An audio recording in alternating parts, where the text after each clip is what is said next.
Salam dari admin, sang penjajah magnum eceran yang setia menemani hari-harimu, kembali hadir di hadapanmu, siap mengantarkanmu ke dalam pusaran kisah yang kian membara. Di video kali ini, kita akan melanjutkan perjalanan epik Xiaoyan dan sang pemain suri kedua.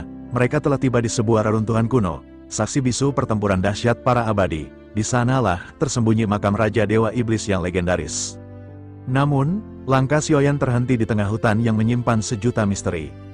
Di tengah hutan yang remang, takdir mempertemukan Xiaoyan dengan Yonghe, sosok yang pernah hadir dalam kehidupannya, kini kembali dengan aura misteri yang menyesakkan. Kecurigaan membakar hati Xiaoyan. Mungkinkah Yonghe adalah mata-mata dari istana dewa pemburu yang kejam? Pertarungan singkat pun tak terhindarkan, kilatan pedang beradu, menebar percikan api di antara pepohonan. Namun, Yonghe berhasil meloloskan diri, meninggalkan Xiaoyan dengan tanda tanya besar di benaknya. Dia bukan mata-mata, suara yang mulia ratu memecah keheningan. Dia adalah cloning dari Suji. Suji, nama itu bagaikan petir yang menyambar di siang bolong. Hutan itu sunyi, hanya desiran angin yang menyapu dedaunan kering. Suasana yang awalnya tenang perlahan berubah menjadi penuh ketegangan. Xiaoyan menatap sosok yang baru saja muncul di hadapannya, terkejut luar biasa. Sosok itu, ternyata, adalah klon dari Suji. Ini, tidak mungkin, bisik Xiaoyan dengan suara tercekat, matanya melebar, mencoba memastikan apa yang dilihatnya, klon dari Suji. Di sampingnya, permaisuri tersenyum tipis, wajahnya yang anggun tampak penuh rahasia. Ya, dia adalah klon dari Suji, katanya pelan. Sungguh disayangkan, aku tidak menyangka bahwa Suci memiliki kemampuan seperti ini. Xiaoyan menunduk, memandang sosok di hadapannya dengan penuh curiga. Apakah dia tidak mengenali kamu? Tanyanya perlahan, penuh rasa ingin tahu. Permaisuri mengangguk pelan, tersenyum tipis. Jika melihat dari gelagatnya, sepertinya memang begitu, jawabnya lirih. Tapi, yang lebih menyedihkan lagi, Suci sebenarnya memiliki 3 klon dari Suji. Xiaoyan tertegun sejenak, merasa seperti dihantam oleh petir di tengah hari yang cerah. 3 klon? Tidak mungkin. Memang, ujar permaisuri dengan suara lembut, Suci adalah sosok yang licik dan penuh ambisi. Dia rela melakukan apa saja demi mencapai tujuannya. Xiaoyan menelan ludah, mencoba mencerna informasi yang begitu mengejutkan itu. Bagaimana mungkin dia bisa memiliki 3 klon? Bukankah itu mustahil? Permaisuri menatapnya dengan tatapan penuh arti. Kekuatan Suci jauh melampaui apa yang kau bayangkan. Dengan 3 klon dari Suji, dia bisa melakukan serangan yang tak terduga dan mengerikan. Xiaoyan menghela napas panjang, merasa beban di pundaknya semakin berat. Aku khawatir, dengan kekuatanku saat ini, aku tidak akan mampu menghadapi Suci, apalagi dengan keberadaan 3 klon dari Suji ini. Selain itu, lanjut Xiaoyan dengan suara berat, meskipun aku juga memiliki 3 klon, jelas bahwa klonku masih jauh di bawah kualitas klon Suci, mereka tidak sekuat yang aku bayangkan. Ia menatap depannya. Suci memiliki istana dewa pemburu yang besar di alam sejati Xuanyin, lengkap dengan sumber daya yang tak terhitung. Tidak mungkin ketiga klon Suji ini adalah klon biasa. Bahkan, dalam serangan sebelumnya, aku tidak mampu menimbulkan kerusakan apapun pada Yang Hao. Itu menunjukkan betapa sulitnya aku untuk melawan Suci dalam waktu dekat. Xiaoyan menghela napas panjang, matanya penuh tekad. Aku harus mencari cara untuk menutup kesenjangan ini. Kalau tidak, aku akan terus terjebak dalam bayang-bayang kekuatannya. Permaisuri tersenyum lembut, meski matanya menyiratkan kekhawatiran. Kekuatanmu akan bertambah seiring waktu, Xiaoyan, jangan pernah menyerah. Xiaoyan mengangguk perlahan, menatap ke depan dengan tekad yang makin menguat. Perjalanan menuju pertempuran besar ini baru saja dimulai, dan ia tahu, tantangan terbesar belum datang. Tapi, dengan semangat dan tekad yang kuat, dia akan berjuang sampai akhir. Xiaoyan, permaisuri tersenyum menenangkan. Sekarang tampaknya memang demikian, ujarnya lembut. Namun meskipun begitu, suamiku jangan khawatir, ini hanyalah klon, dan ini permasalahan yang kecil. Xiaoyan tertegun, memandang permaisuri dengan tatapan terpesona. Ia merasa seolah sedang diperhatikan dan dijaga oleh sosok agung. Baik Chen Nanyuan di alam sejati Xuanyin, maupun Yang Mulia Ratu Dunia Sensei, hatinya tersentuh. Namun ia hanya bisa terdiam, menyembunyikan perasaannya di balik ekspresi wajah yang datar. Ia segera tersadar dan mengerutkan kening. Ada sesuatu yang aneh yang aku rasakan. Gumamnya, seharusnya, bukankah nama permaisuri ini terkenal di alam sejati Xuanyin? Dengan begitu, karaktermu juga akan diketahui oleh semua orang. Tetapi mengapa sepertinya tidak ada yang mengenali Yuaner dalam perjalanan ke sini? Permaisuri tersenyum sebelum akhirnya menjelaskan kepada Xiaoyan. Aku telah tertidur selama puluhan ribu tahun. Aku mungkin telah menjadi fokus dan perhatian dunia sejati Xuanyin. Namun seiring berjalannya waktu, bukankah banyak hal telah berubah? Dengan begitu, tidak banyak orang yang mengenali permaisuri di era ini. Xiao Yan menganggukkan kepalanya. Apa yang dikatakan permaisuri memang masuk akal. Ia menyadari bahwa kebanyakan orang yang mengenali permaisuri adalah orang-orang terdekat yang berada di kota Waning, yaitu orang-orang kuat yang semuanya adalah bawahan permaisuri. Suamiku, jangan khawatir. Permaisuri kembali berkata dengan nada penuh keyakinan. Istana Dewa Pemburu tidak perlu ditakutkan. Xiao Yan mengangguk, mencoba menyembunyikan keraguannya. Bersamaan dengan hal tersebut, kelinci Bingyun membawa mereka berdua masuk ke dalam kabut abu-abu yang misterius. Jarak pandang di sini masih jelas, tetapi tampak seolah tertutup tirai tipis. Kabut-kabut ini tidak biasa karena dibentuk oleh energi iblis. Jika seseorang menghirupnya dalam waktu yang lama, ia pasti akan terpengaruh. Kabut ini berbahaya, kata Xiao Yan memperingatkan, kita harus berhati-hati. Di dalam kabut, terlihat beberapa sosok melaju kencang, semuanya tampaknya menuju ke inti. Tempat ini benar-benar sangat misterius. Ada beberapa gunung yang menutupi langit dan matahari, dan kegelapan menyelimuti sekitar. Tempat ini terasa aneh, kata permaisuri dengan nada waspada. Aku merasakan energi yang sangat kuat di sini. Xiao Yan mengangguk setuju. Kita harus tetap waspada, ujarnya. Siapa tahu apa yang menanti kita di depan sana. Xiao Yan melihat sekeliling, menatap ke arah banyak sosok yang melesat kemana-mana. Tampaknya mereka sedang mencari jalan. Xiao Yan bergumam, ini benar-benar sangat luar biasa. Mampu membangun labirin dengan pegunungan. Hal ini benar-benar tidak bisa dianggap remeh. Tampaknya tidak mudah bagi seseorang untuk bisa menemukan istana Raja Iblis Tianhe. Begitu selesai berbicara, Xiao Yan segera bertanya kepada permaisuri, apakah ada informasi eksplisit di slip batu giok sebelumnya? Permaisuri menganggukkan kepalanya dan berkata bahwa berdasarkan pemahamannya tentang temperamen dari Tianhe, ia mungkin tidak akan membangun istana hanya untuk dirinya sendiri. Namun, kita pada saat ini telah memasuki lingkup kehendak dari Tianhe. Xiao Yan harus berhati-hati karena nama yang terdengar biasa ini ternyata di baliknya terdapat orang yang sangat gila. Meskipun ia telah tewas, ia pasti menyimpan keinginannya di tempat ini. Ia meninggalkan sebuah warisan, tetapi jika Xiao Yan ingin mendapatkan warisannya, maka Xiao Yan harus mengorbankan 10.000 orang. Xiao Yan menatap ke arah permaisuri dengan sedikit tertegun, dan ia segera kembali menyadari sesuatu. Mungkinkah ini adalah alasan mengapa permaisuri menyebarkan berita tersebut? Ini adalah alasan yang sebenarnya, dan Xiao Yan pada saat ini hanya bisa terdiam. Melihat Xiao Yan yang tak bergeming, permaisuri tersenyum dan berkata, jangan khawatir, hanya ada 10.000 orang dan seharusnya hal ini hampir selesai. Xiao Yan melihat sekeliling ke arah sosok-sosok yang masih mencari-cari di dalam kabut abu-abu. Sementara itu, permaisuri kembali bergumam, Tianhe suka menjara sepanjang hidupnya. Jika warisan bisa dimulai, mungkin akan ada banyak harta karun terbaik dari masa-masa sulit sebelumnya. Xiao Yan mengangkat alisnya sedikit mendengar apa yang dikatakan oleh permaisuri. Ia lanjut bergumam, tetapi jika harus mengorbankan 10.000 orang untuk membukanya, bukankah hal ini terlalu kejam? Permaisuri kembali menjelaskan kepada Xiao Yan, meskipun Tianhe ini suka menjarah, ia tidak suka membunuh sembarangan sepanjang hidupnya. Ia hanya merampok dan tanpa membunuh. Oleh karena itu, 10.000 orang ini akan memiliki kemungkinan untuk mendapatkan warisan hanya dengan mengaktifkan syarat warisan. Tetapi, meskipun begitu, masih belum diketahui berapa banyak orang yang akan bisa bertahan di bawah energi iblis miliknya. Terlebih lagi, tentu saja mereka yang bisa masuk ke sini pasti memiliki pikiran yang luar biasa. Mereka juga pasti memiliki banyak metode dan kekuatan, dan mereka juga pasti menyadari energi iblis yang mereka hirup. Xiao Yan pun menganggukkan kepalanya. Ia tidak terlalu takut dengan energi iblis ini karena ia memiliki jantung api di tubuhnya. Energi ini sama sekali bukanlah ancaman bagiku karena aku memiliki jantung api. Permaisuri menganggukkan kepalanya sebelum akhirnya mata indahnya tiba-tiba menatap ke arah satu sisi. Xiao Yan juga mengikuti pandangannya dan kebetulan melihat dua sosok yang dikenalnya dengan baju besi hitam di tubuh masing-masing. Xiao Yan mengerutkan kening dan bertanya, mengapa orang-orang dari Taiksu juga ada di sini? Permaisuri tersenyum dan menjelaskan, tidaklah mengherankan bahwa mereka datang ke tempat ini. Begitu mereka datang ke alam sejati Xuanyin, mereka menghabiskan sebagian besar waktu mencari keberuntungan. Karena sumber daya di dunia Taiksu telah lama langka, mereka harus mengumpulkan banyak energi. Meskipun ada Void Guard Armor di tubuh mereka, hal tersebut tidak bisa selalu menjadi pertahanan. Xiao Yan pun menganggukkan kepalanya dan bergumam, apakah ini adalah cara agresi mereka? Permaisuri kembali tersenyum dan menggelengkan kepalanya. Sumber daya dalam jumlah ini bukanlah apa-apa. Rencana dari dunia Taiksu lebih besar. Yang mereka inginkan adalah seluruh dunia Sensei. Permaisuri menjelaskan bahwa Taiksu diam-diam telah mendirikan titik perkumpulan di alam sejati Xuanyin, menempatkan ratusan orang kuat, dan menyerap orang-orang kuat di alam sejati Xuanyin. Jika diberi waktu, kemampuan mereka sepertinya telah berkembang selama ribuan tahun. Xiao Yan pun tertegun. Ia bertanya, apakah mungkin bagi kita untuk menghancurkan sosok-sosok ini? Permaisuri menjelaskan, Taiksu ini sangatlah tersembunyi. Kita belum mendapatkan informasi yang cukup sejauh ini.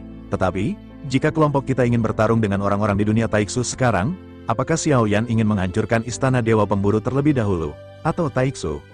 Mendengar hal tersebut, Xiao Yan pada saat ini terkejut dan berpikir, tampaknya permaisuri benar-benar memiliki kepercayaan diri yang cukup.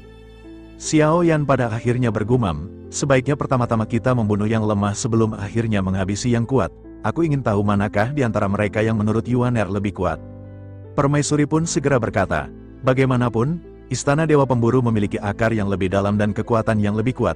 Tetapi, dunia Taiksu ini juga tidaklah sederhana. Ia pasti telah menyiapkan jurus mematikan yang mutlak. Dengan begitu, sungguh sangat sulit untuk menentukan mana yang lebih kuat di antara mereka.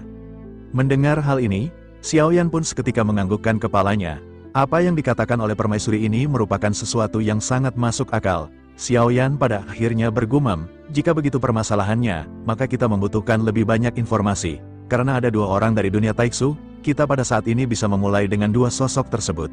Jika bisa mencari jiwa dari orang-orang ini, kita mungkin akan bisa mendapatkan lebih banyak informasi. Xiao Yan menyipitkan matanya, menatap ke arah sosok-sosok dari orang-orang Taiksu yang sedang bergegas. Ada sedikit niat membunuh di dalam hati Xiao Yan. Ia harus mendapatkan banyak informasi mengenai dunia Taiksu sebelum mereka melancar. Tiba-tiba, bumi berguncang keras dan terdengar gemuruh menderu yang menggetarkan. Pegunungan besar di sekitar mereka mulai bergeser, seolah-olah alam sedang merasakan kekuatan luar biasa yang sedang bangkit. Di langit, sebuah jaring merah besar terbentuk secara perlahan, menutupi langit dan matahari, seolah-olah ingin mengurung semua makhluk di bawahnya. Jaring itu turun dengan cepat dan menebar ke seluruh penjuru.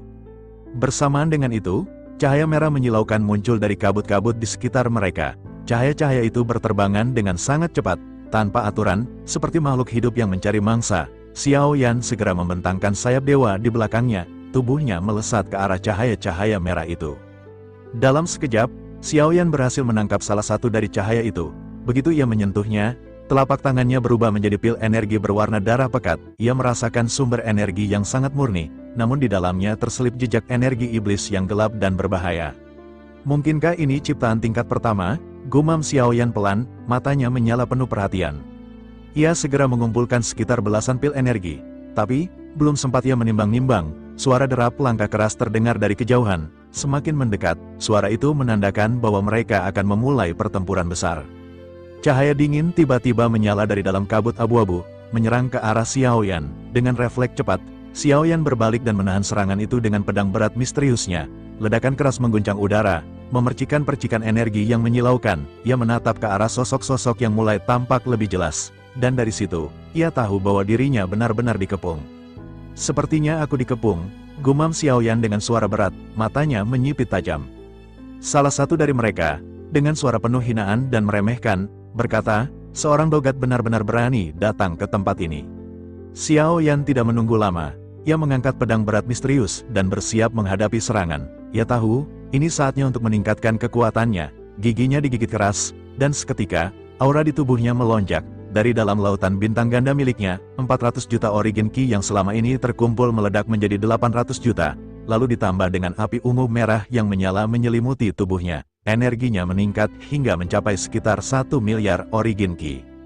Dengan kekuatan itu, Xiao Yan melesatkan pedang berat misterius ke arah lawan-lawannya. Namun, saat ia mulai menyerang, sesuatu yang aneh menyadarkannya. Ia sama sekali tidak merasakan adanya aura kehidupan dari lawan-lawannya. Mereka tampak seperti makhluk yang kehilangan kekuatan hidup secara misterius. Segera, Xiao Yan mengerahkan kekuatan spiritualnya, mengintai dan menyelidiki, dan benar saja, 6 orang yang menyerangnya, termasuk seorang langkah pertama keabadian, ternyata telah kehilangan kekuatan hidup mereka secara mendadak dan misterius sebelum Xiao Yan sempat menyerang. Kebingungan melanda hati Xiao Yan, ia menatap ke arah permaisuri dengan penuh tanya. Apa yang telah dilakukan oleh permaisuri? Tanyanya, suaranya penuh kekhawatiran dan keheranan. Permaisuri tampak tidak berdaya, wajahnya menunjukkan kekesalan dan rasa bersalah, karena mereka ingin membunuh suamiku, katanya pelan, aku tidak bisa menahannya, oleh karena itu, aku yang menghabisi mereka. Xiao Yan menatapnya dengan tatapan penuh rasa hormat dan kekaguman. Bagaimana Yuaner melakukannya? Tanyanya lagi. Permaisuri sedikit berdiam, lalu akhirnya berkata dengan suara lembut, "Aku hanya berpikir mereka harus mati. Mereka benar-benar tewas." Xiao Yan tersenyum pahit. Ia menyadari bahwa kekuatan permaisuri benar-benar luar biasa. Dalam diam, ia mengangguk dan berkata, "Kalau tidak diperlukan di masa depan, biarkan aku yang mengurus orang-orang ini. Pertarungan adalah bagian dari proses kultivasi. Aku membutuhkan lebih banyak pengalaman dan lawan tangguh." Permaisuri tersenyum lembut, menatapnya penuh pengertian. "Aku percaya padamu, suamiku." Xiao Yan segera meraih cincin penyimpanan dari para korban yang berjatuhan. Namun, ia tidak menemukan satupun pil energi di dalamnya. Sepertinya mereka langsung menelan pil energi yang mereka temukan, gumamnya dengan nada kecewa. Tanpa membuang waktu, Xiao Yan kembali bergerak cepat, mengumpulkan sisa-sisa pil energi yang berserakan di sekitar medan pertempuran. Dengan kegesitan yang luar biasa, ia berhasil mengumpulkan lebih dari 20 buah pil energi. Namun, keberuntungan sepertinya tidak berpihak padanya. Ia kembali dikepung oleh sekelompok orang yang bernafsu merampoknya, termasuk 2 orang dugat bintang 9 yang tampak sangat berbahaya. Tanpa ragu, Xiao Yan menyerang ke arah salah satu dugat bintang 9 dengan teknik pedang berat gelelap guntur api yang mematikan. Serangan itu begitu dahsyat hingga perisai cahaya lawan hancur berkeping-keping dalam sekejap. Pedang Xiao Yan menghantam dada sosok tersebut dengan kekuatan yang tak tertahankan. Sebelum lawan sempat membalas, Xiao Yan segera menghancurkan kepala lawannya dengan api keabadian yang membara, menyerap vitalitasnya yang berharga. Melihat adegan mengerikan ini, semua orang yang menyaksikan tercengang dan ketakutan. Tanpa pikir panjang, mereka berhamburan melarikan diri ke arah yang terpisah. Xiao Yan tidak memberi mereka kesempatan untuk lolos. Ia segera memanggil klon pemakan jiwa, dan mereka berdua melesat mengejar para perampok yang ketakutan. Setelah kembali, mereka berhasil mengumpulkan 5 cincin penyimpanan. Dengan tambahan ini, total pil energinya menjadi 50 buah. Meskipun pil sumber energi ini mengandung sumber energi yang kaya, mereka juga mengandung energi iblis yang berbahaya, gumam Xiao Yan dengan nada khawatir. Ia mencoba memurnikan pil itu dengan jantung api miliknya. Dengan sekuat tenaga, ia berusaha memisahkan energi iblis yang jahat dari energi sejati yang murni. Setelah melalui proses yang panjang dan melelahkan, pil itu akhirnya berubah menjadi transparan, membuat permaisuri bersorak gembira. Namun, kegembiraan itu tidak berlangsung lama. Pil itu tiba-tiba mengeluarkan bunyi klik yang mengerikan sebelum akhirnya hancur berkeping-keping. "Ini benar-benar masih belum berhasil sama sekali," gumam Xiao Yan dengan nada putus asa. Raja Iblis Tian He benar-benar licik. Dia ingin memastikan bahwa siapapun yang ingin menelan pil energi ini akan terkorosi oleh energi iblisnya yang jahat. Permaisuri tersenyum penuh arti. Ia menemukan bahwa metode kultivasi Xiao Yan memiliki kemiripan yang mencolok dengan Raja Iblis Tian He. Sama-sama gila dan nekat, mengapa kamu tidak mencoba untuk menelannya secara langsung? Usulnya dengan nada menggoda. Xiao Yan tampak sedikit ragu, mempertimbangkan risiko yang mungkin terjadi. Namun, setelah berpikir sejenak, ia akhirnya membuka mulutnya dan melemparkan pil sumber energi itu ke dalam mulutnya. Dalam sekejap, sumber origin Ki murni dan agung meledak di dalam tubuhnya, memberikan kekuatan yang luar biasa. Namun, di saat yang sama, energi iblis melonjak di mata Xiao Yan, mengubahnya menjadi kemerahan yang menakutkan. Ia mengeluarkan seteguk kabut merah yang pekat dari mulutnya. Permaisuri berkata dengan nada sedikit bersemangat, "Sepertinya satu pil terlalu sedikit. Jika kamu menelannya lebih banyak, efeknya akan lebih baik." Tanpa ragu, Xiao Yan segera memasukkan 10 pil energi sekaligus ke dalam mulutnya. Saat berikutnya, Xiao Yan tertawa liar dengan nada yang mengerikan. Sayap hitam emasnya berkilau dengan intensitas yang luar biasa, dan ia melesat menuju ke arah kabut abu-abu yang pekat untuk melakukan baku hantam dan merampok dengan keganasan yang tak terkendali. Xiao Yan melesat ke dalam kabut abu-abu dengan dipenuhi kegilaan. Ia telah menghabisi sekitar 10 orang dengan brutal dan semakin bersemangat dengan setiap tetes darah yang tumpah. Kegilaan dan kekuatan iblis telah menguasai dirinya sepenuhnya. Tiba-tiba, aura ganas yang menakutkan muncul di hadapan Xiao Yan. Sosok itu tidak lain adalah seorang ahli langkah kedua keabadian yang kekuatannya jauh melampaui dirinya. Seorang dugat sedang mencari kematian. Ledek sosok itu dengan nada meremehkan sambil melesatkan pukulan dahsyat ke arah Xiao Yan. Tanpa ragu, Xiao Yan segera menelan 10 pil origin Ki lagi, mengeluarkan kabut merah yang menyelimuti tubuhnya. Ia mengencangkan tinjunya, berniat untuk beradu tinju dengan ahli keabadian itu. Ia mengeluarkan teknik 7 tinju mengejutkan yang telah lama ia latih. Benturan keras terjadi, mengguncang seluruh area di sekitar mereka. Tubuh Xiao Yan terlempar mundur seperti layangan putus. Seteguk besar darah menyembur keluar dari mulutnya, dan seluruh kerangka tubuhnya hancur berkeping-keping. Kekuatan tinju dari seorang ahli tingkat keabadian benar-benar di luar imajinasinya. Namun, Xiao Yan tertawa dingin dengan nada yang mengerikan. Api hitam mulai melonjak di sekujur tubuhnya, menyerap vitalitas agung dari sekeliling. Tulang-tulang yang patah kembali ke posisinya semula dalam sekejap mata. Xiao Yan kembali berdiri tegak, dipenuhi kegilaan dan tekad yang membara. Ini merupakan pertarungan yang mustahil untuk dimenangkan, tetapi ia berjuang lebih keras dari siapapun sekaligus ngeri. Benturan kedua terjadi, dan akhir ceritanya masih sama. Xiao Yan kembali dihancurkan hingga babak belur. Namun, si pria keabadian mendekat dengan niat untuk menghabisi Xiao Yan sepenuhnya. Dalam sekejap mata, Xiao Yan bergabung dengan klon pemakan jiwa miliknya, dan energinya melonjak hingga mencapai tingkat yang belum pernah ia rasakan sebelumnya. Si pria keabadian itu mengeluarkan cambuk panjang yang berkilauan, tetapi Xiao Yan menghilang dalam sekejap. Dengan gabungan kekuatan klon dan sayap dewa perang hitam emas yang bersinar terang, Xiao Yan melancarkan serangan cepat yang mematikan. Perisai cahaya lawan dihancurkan dalam sekejap, dan salah satu lengannya terpotong oleh serangan kilat Xiao Yan. Xiao Yan kembali menelan belasan pil energi. Garis-garis merah menjalar di separuh wajahnya, menunjukkan bahwa ia sedang berada di ambang batasnya. Pria keabadian itu akhirnya menyadari bahwa ia hanya dijadikan sebagai sparring partner oleh Xiao Yan. Ia merasa bahwa orang ini telah menyembunyikan kekuatan aslinya dan tidak takut kepadanya sama sekali. Dengan rasa takut yang luar biasa, pria keabadian itu melarikan diri secepat mungkin. Xiao Yan terus mengejar dengan keganasan yang tak terkendali. Di kejauhan, dua sosok Taixu, 927 dan 893, melihat adegan itu dengan tatapan ngeri dan memutuskan untuk tidak ikut campur dalam pertarungan gila ini.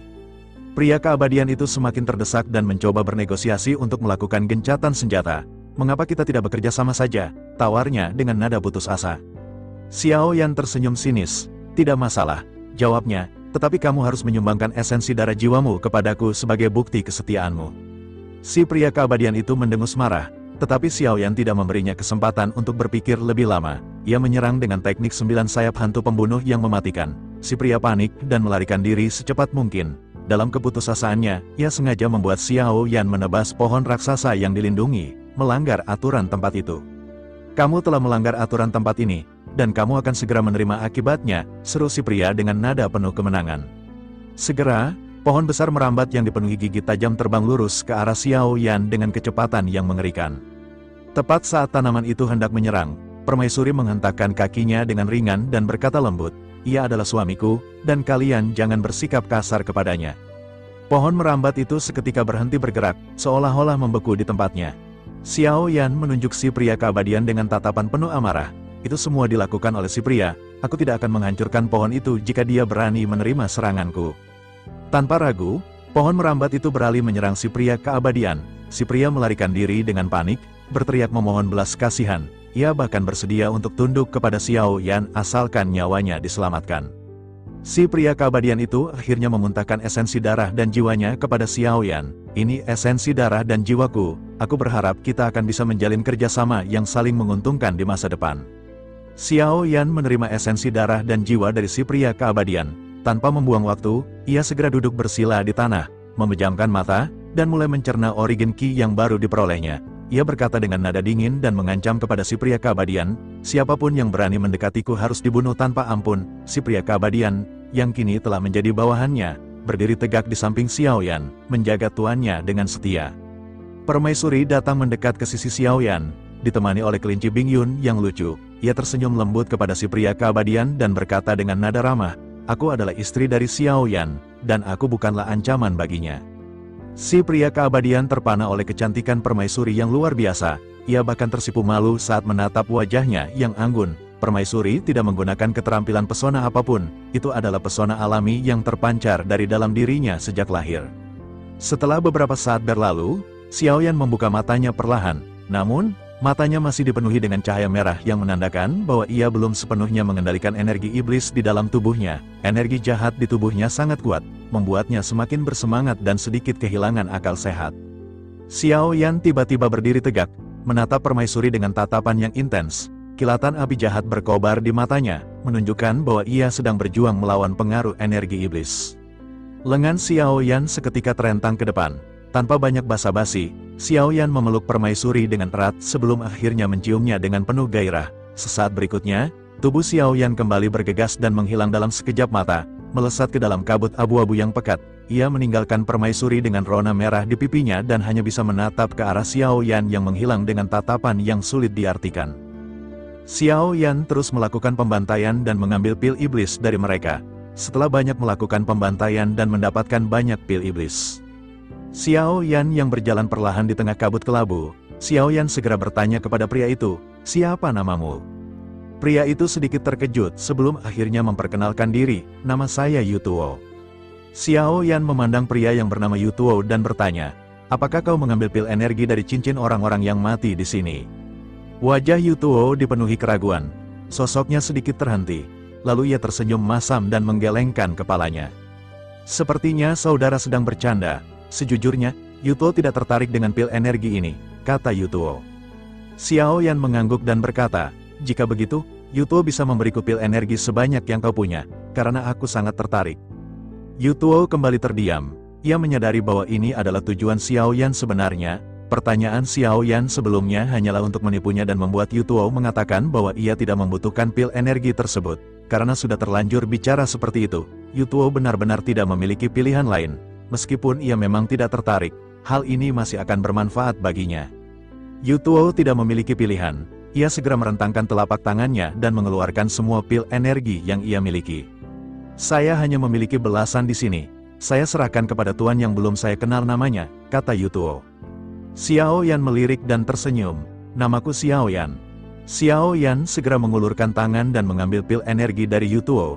Dengan pil yang telah ia telan, Xiao Yan kini memiliki total 100 pil energi. Melihat Xiao Yan yang terlihat berbinar, Yutuo segera berbicara, "Pil energi ini mengandung energi iblis yang kuat. Jika saudara Xiao Yan menelannya dan energi iblis itu terlalu kuat, mungkin hal ini benar-benar akan memengaruhi pikiranmu." Xiao Yan tidak menjawab karena secara alami ia mengetahui bahaya dari energi iblis ini. Ia hanya menghela napas sebelum akhirnya mengajak Yutuo pergi. Yutuo hanya bisa mengikuti pergerakan Xiao Yan dari belakang. Sesaat kemudian, terdengar teriakan tidak jauh dari mereka. Xiao Yan segera menuju ke arah sumber suara tersebut. Ia bisa melihat adanya beberapa sosok yang melayang di atas pohon raksasa yang lebat. Belasan sosok itu memiliki mata yang memancarkan cahaya merah. Tampaknya mereka telah menelan pil energi. Mereka mengelilingi dua wanita yang berada di bawah. Mereka semua tertawa dan dipenuhi nafsu ketika melihat wanita-wanita ini. Tampaknya, selain membuat seseorang kecanduan dalam pertempuran, energi iblis ini juga bisa memicu api jahat yang melonjak. Melihat adegan ini, Yutuo yang tiba di samping Xiao Yan segera bertanya, "Apakah saudara Xiao Yan akan menyelamatkan mereka?" Xiao Yan tersenyum dan berkata, "Aku berencana menonton pertunjukan, adegan ini pasti akan menarik." Mata Yutuo berkedut mendengar perkataan Xiao Yan. Xiao Yan tidak terlihat seperti orang jahat, tetapi jawaban ini perlahan mengubah kesan Yutuo. Mungkin Xiao Yan berkata seperti ini karena ia juga telah terpengaruh oleh energi iblis. Aura iblisnya tampaknya telah memperbesar pikiran jahat Xiao Yan tanpa batas, pikir Yutuo. Sementara itu, di sisi lain, lebih dari belasan sosok itu bergegas menuju ke arah dua wanita seperti serigala lapar. Kedua wanita itu berusaha melawan, tetapi lebih dari belasan sosok yang mengepung benar-benar menekan mereka. Sulit bagi mereka untuk melawan, dan pakaian mereka terkoyak. Tiba-tiba, Xiao Yan berkata kepada Yutuo, mengajaknya bergegas. Yutuo seketika tercengang. "Apakah saudara Xiao Yan ingin mengambil tindakan?" tanyanya. Xiao Yan melirik ke arah Yutuo dengan bingung. "Apa kau benar-benar ingin menonton drama semacam ini?" Yutuo terdiam. Xiao Yan segera berkata kepada Yutuo agar ia berhati-hati saat mengambil tindakan. Yutuo menyadari bahwa yang terkuat di antara mereka hanyalah langkah pertama keabadian. Ini bukanlah masalah bagi Yutuo. Yutuo menganggukkan kepalanya. "Saudara Xiao, tidak perlu khawatir. Sampah semacam ini benar-benar tidak perlu dikhawatirkan." Sosok Yutuo segera bergegas. Pada saat yang bersamaan, Xiao Yan segera berkata, "Jangan hancurkan cincin penyimpanan mereka." Yutuo terdiam sejenak sebelum akhirnya menggertakkan gigi. Ia segera melesatkan serangannya dan menghancurkan belasan sosok di udara. Xiao Yan juga melesat sangat cepat, memegang pedang berat misterius. Xiao Yan juga menghancurkan beberapa sosok dan tanpa sengaja menghancurkan banyak pohon di sekitar.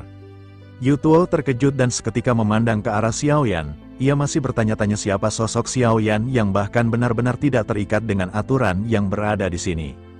Yutuo terus memperhatikan Xiao Yan. Pemandangan yang mengejutkan kembali muncul di depannya. Dalam pertempuran ini, banyak musuh yang sebelumnya melanggar aturan segera ditarik masuk ke dalam tanah oleh pohon-pohon merambat yang seperti pohon anggur. Namun, setelah orang-orang ini tewas, pohon-pohon ini tidak hanya tidak menghukum Xiao Yan, tetapi mereka melesat ke hadapan Xiao Yan dan segera menyerahkan cincin penyimpanan.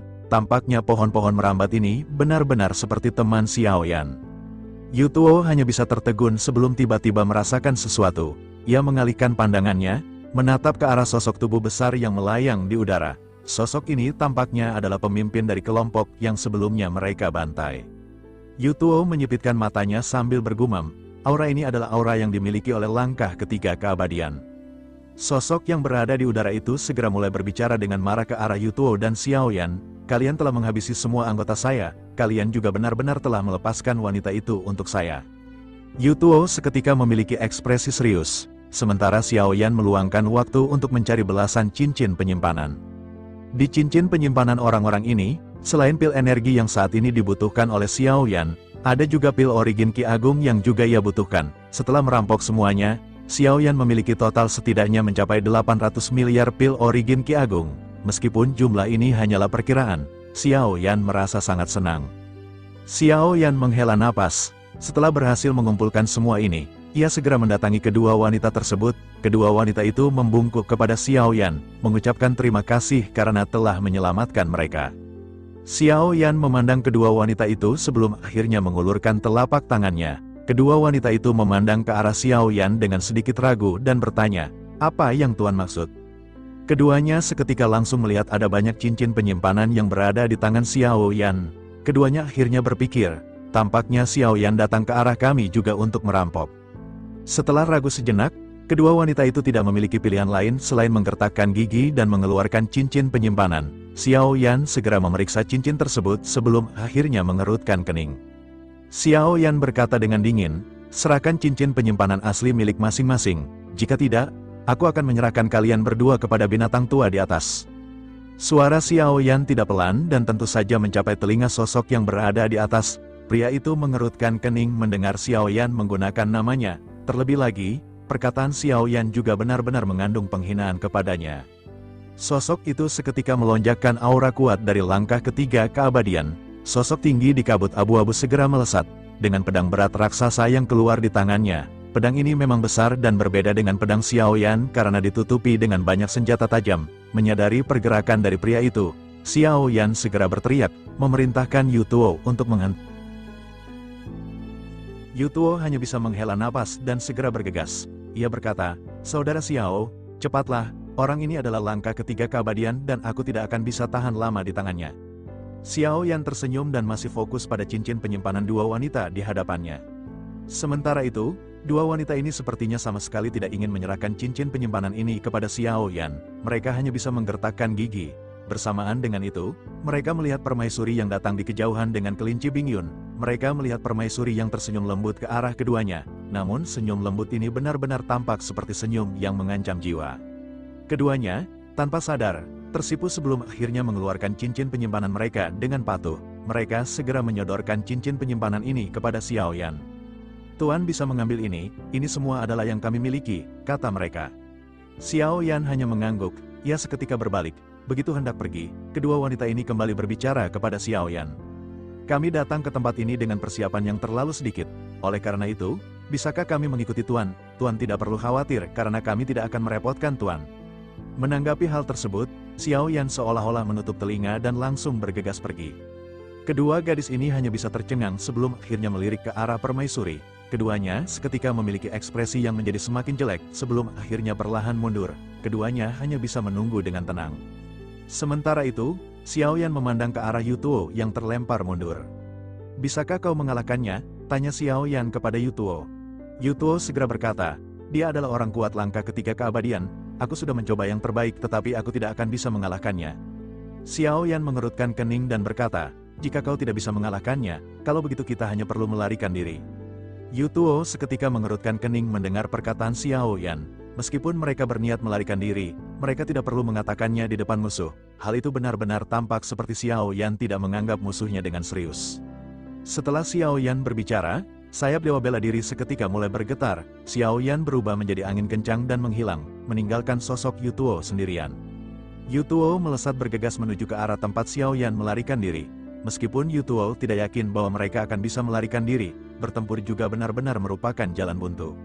Sementara itu, pria itu terlihat sangat marah melihat apa yang dilakukan oleh Xiao Yan dan Yutuo. Sosoknya seketika berteriak bahwa tidak akan mudah bagi mereka untuk pergi. Pria itu segera merubah segel di tangannya ketika mengeluarkan menara penjara. Sosok menara kecil terbentuk dari energi sebelum akhirnya melesat ke arah Xiao Yan dan Yutuo. Sesaat kemudian, menara ini benar-benar menghantam Yutuo dan ukurannya membesar, menyegel Yutuo. Pria itu kini telah berada di hadapan Yutuo. Aku akan memberimu 10 tarikan napas untuk memikirkan hal ini. Aku akan memberimu 2 pilihan.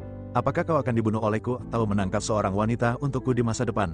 Kata pria itu kepada Yutuo yang tidak bisa bergerak sama sekali. Yutuo terdiam. Ia benar-benar seolah-olah seperti kacung. Sebelumnya, ia ditekan oleh seorang Daugat dan sekarang ia ditekan oleh keabadian langkah ketiga. Bersamaan dengan Yutuo yang masih terdiam, sebuah suara tiba-tiba terdengar. Itu tidak akan mungkin terjadi. Pria itu mengangkat kelapaknya dengan sedikit keterkejutan dan menoleh sebelum akhirnya melihat sosok Xiao Yan.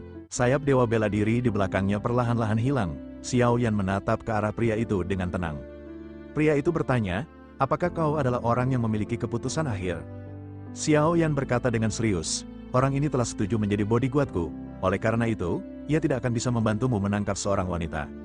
Pria itu berkata dengan sedikit nada meledek, seorang Daugat tampak benar-benar seperti bos.